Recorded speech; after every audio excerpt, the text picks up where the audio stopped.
You're listening to the Daily Sales Tips podcast, and I'm your host, Scott Ingram. Today, Jack Wilson is back to continue his series on great expectations. Here he is. Hey there, Sales Success fam. I'm back with tip 2 of the 5-part series on setting great expectations.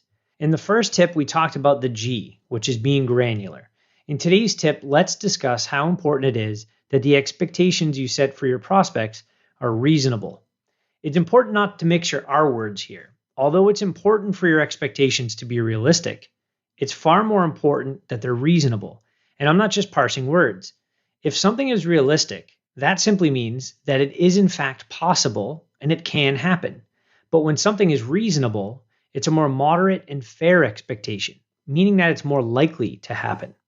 There are a few common times I see sales professionals set unreasonable expectations for their prospects.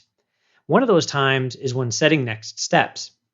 Many reps have a convenient go-to, like same time next week, or they have a set number of days in which they prefer to schedule a follow-up. Too often, this timing doesn't match the reality of your prospects, though. For example, you just finished presenting pricing to your prospect, and they've told you the dreaded, "We're going to need some time to review this."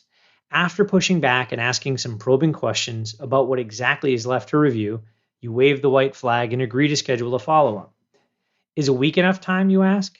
Of course, they say, and you quickly send out the invite. How often do your prospects come back with a decision at that next meeting? Throughout the sales process, you should have been ascertaining the who's, what's, and how's of exactly how decisions are made within the company.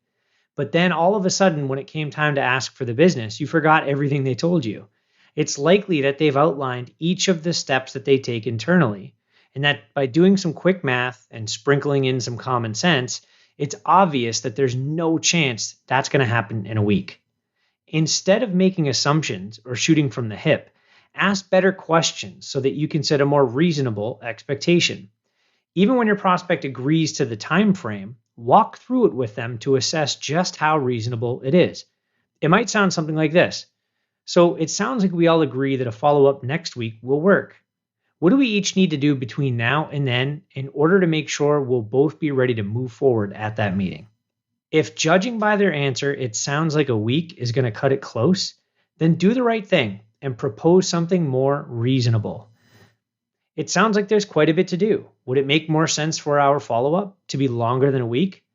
If so, what do you feel like is the most reasonable time frame? This approach has a few benefits. For starters, it's like a big fat tic-tac for your commission breath. It gives your prospect a sense that you're on their side. Not only are you on their side, but you're working hand in hand with them toward a positive outcome. For you, this minimizes the number of reschedules, non-decisions, and the time you spend in pending hell. This is just one example of how being more reasonable can help you set great expectations. I'm sure you can think of plenty more. For more from Jack Wilson, connect with him on LinkedIn. And as always, we'll have a link for you at DailySales.Tips/741. Once you've done that, be sure to come back tomorrow for another great sales tip and next Friday for the next tip in Jack's series. Does that sound reasonable? Great. I'll talk to you then. Thanks for listening.